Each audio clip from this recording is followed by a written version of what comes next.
बिस्मिल्लाहिर्रहमानिर्रहीम। अस्सलाम वालेकुम। ठीक है, आज हम फ़ोटोसिंथेसिस चैप्टर क्लास 11 की जो न्यू बुक आई है उसका चैप्टर 4, ठीक है, बायो एनर्जेटिक, उसका चैप्टर 4 हम समझेंगे। और मैं कुछ पूरा चैप्टर नहीं समझाऊंगी, उसमें से मुझे सिर्फ आपको इलेक्ट्रॉन ट्रांसपोर्ट चेन समझाना है। ठीक है, मुझे क्या समझाना है? इलेक्ट्रॉन ट्रांसपोर्ट चेन, जो काफ़ी बच्चों को नहीं आता। ठीक है, अब मैं उसका सिर्फ ऊपर का कॉन्सेप्ट देना चाहती हूँ ताकि आप समझ आए आपको। ठीक है, अब पहले बात फोटोसिंथेसिस।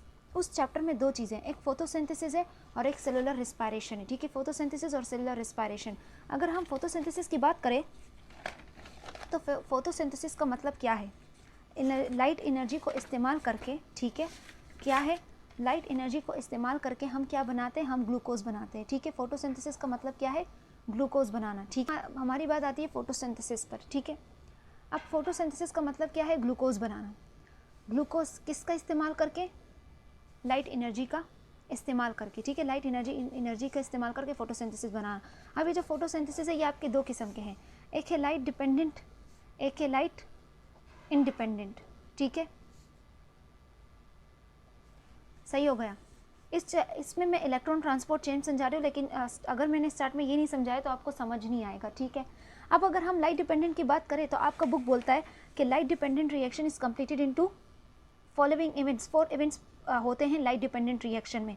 फोटोलाइसिस ऑफ वाटर, अभी जब मैं आपको इलेक्ट्रॉन ट्रांसपोर्ट चेन समझाऊंगी आपको उसमें समझ आ जाएगा। इलेक्ट्रॉन ट्रांसपोर्ट चेन, उसमें भी वही मैं यही समझाऊंगी आज।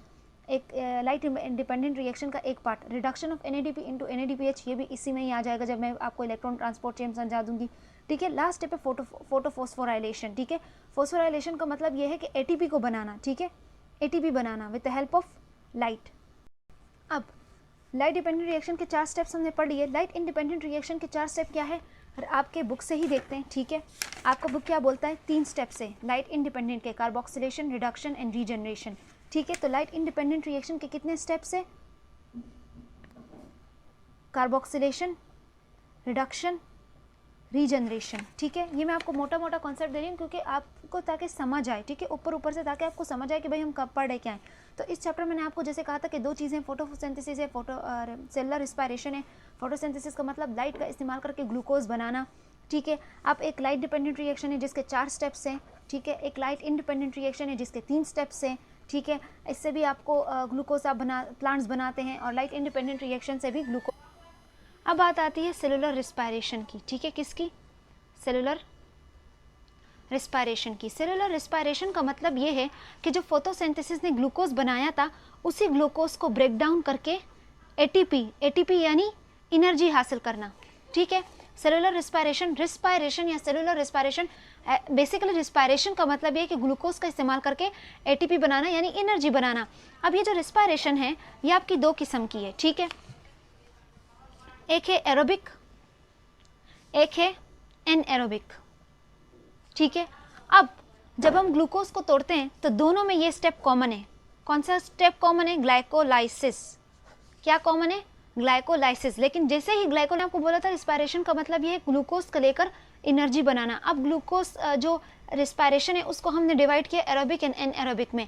अब एरोबिक और एरोबिक में असल फर्क ये है कि एरोबिक जो है और एनएरोबिक में, उसमें जो पहला स्टेप हो रहा है ग्लाइकोलाइसिस। ग्लाइकोलाइसिस यानी ग्लूकोज को तोड़ना, और ग्लाइकोलाइसिस का मतलब ये है कि भाई ग्लूकोज को तोड़।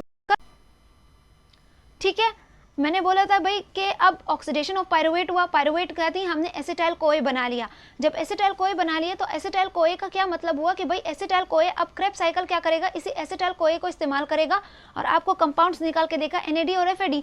फिर इलेक्ट्रॉन ट्रांसपोर्ट चेन इसी NAD और FAD का इस्तेमाल करके आपको ATP बना के देंगे और वाटर ऑफ मॉलिक्यूल बना के देंगे। ठीक है, अब हम आते हैं एनारोबिक पर। एनारोबिक बोलता है कि भाई ग्लाइकोलाइसिस बनाओ, ग्लाइकोलाइसिस करो यानी ग्लूकोज को तोड़ो पायरुवेट में। ठीक है, पायरुवेट में ये होता है, लेकिन उसके बाद यहाँ का थोड़ा वो बदल जाता है। ग्लाइकोलाइसिस के बाद यहाँ पे या तो लैक्टिक एसिड की फर्मेंटेशन होगी या इथाइल अल्कोहल की होगी। ठीक है, यानी एनारोबिक में क्या होता है कि ग्लाइकोलाइसिस के तोड़ने के बाद जब पायरुवेट बन जाता है तो फिर वो उसकी मर्जी होती है कि पायरुवेट की मर्जी है वो चेंज हो लैक्टिक एसिड में, ठीक है, या वो चेंज हो इथाइल अल्कोहल में। ठीक है, on the basis of product हम उनको नाम देते हैं ethyl alcohol fermentation, lactic acid fermentation. तो ये जो है आपको फॉर एग्जांपल एक इंट्रो मिल गया। ठीक है, बायो एनर्जेटिक के चैप्टर का इंट्रो होगा कि what is photosynthesis and what is cellular respiration. ये सारी चीजें होगी आपकी सेलुलर रेस्पिरेशन में और फोटोसिंथेसिस में भी। अब देखो इलेक्ट्रॉन ट्रांसपोर्ट चेन, एक इलेक्ट्रॉन ट्रांसपोर्ट चेन यहाँ पे भी हो रहा है, एक लाइट डिपेंडेंट रिएक्शन में भी इलेक्ट्रॉन ट्रांसपोर्ट चेन हो रहा है, ठीक है। If you like the way I am studying, ठीक है, मैं जिस तरह यानी जल्दी बेसिक बस आपको कॉन्सेप्ट देना चाह रही हूँ और ऊपर की बात आपको बता रही हूँ। अगर आपको ये वे ऑफ तरीका अच्छा लग रहा है पढ़ाने का तो यू कैन कमेंट, तो मैं आगे इसे जारी रख सकूँगी, ठीक है। तो क्या, अल्लाह हाफ़िज़।